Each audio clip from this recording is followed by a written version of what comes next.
নবীজি সাল্লাল্লাহু আলাইহি সাল্লাম যখন ইসরাফিল সিংহা ফু দিবে, দ্বিতীয় ফু, সবাইকে যখন হাসরের ময়দানে উঠানো হবে, তখন প্রথম উঠানো হবে আমাদের নবীকে। হাদিসে আছে 4 ফেরেশতা জিবরাইল, মিকাইল, ইসরাফিল, আজরাইল আসবেন নবীজির রওজা মুবারকে। এসে সবার পক্ষ থেকে জিবরাইল ডাক দিবে, ইয়া রাসূলুল্লাহ, হাসরের ময়দানে যাওয়ার জন্য আপনি কবর থেকে ওঠেন।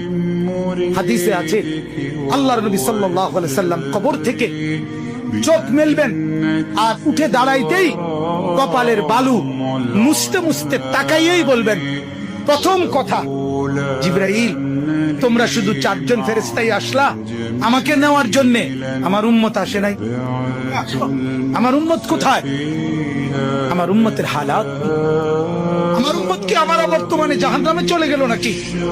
জিবরাইল তখন বলবেন, হায় ইয়া রাসূলুল্লাহ, আজও ভুললেন না, আজও বললেন না, আজও সেই উম্মত উম্মত।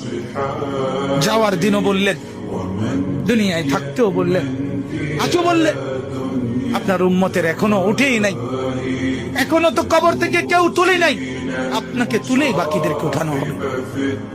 আল্লাহ নবী বললেন, তাইলে চলো, তাইলে ঠিক আছে, চলো হাসরের মাঠে যাবেন। সমস্ত নবী আদম থেকে ঈসা এবং উনাদের উম্মত কিয়ামত পর্যন্ত, আমি সংক্ষেপে বলতেছি, সমস্ত নবীর উম্মত, নবীরা শুধু এক কথা বলবেন হাসরের ময়দানে, ইয়া রব্বি নাফসি নাফসি, ইয়া রব্বি নাফসি নাফসি, আয় আল্লাহ আমাকে বাঁচান, আমাকে বাঁচান। সমস্ত ফেরেশতারাও বলবে, আল্লাহ আমাকে বাঁচান। সমস্ত জিন বলবে, আল্লাহ আমাকে বাঁচান। পুরা হাসরের মাঠে একই শব্দ, আল্লাহ আমাকে বাঁচান।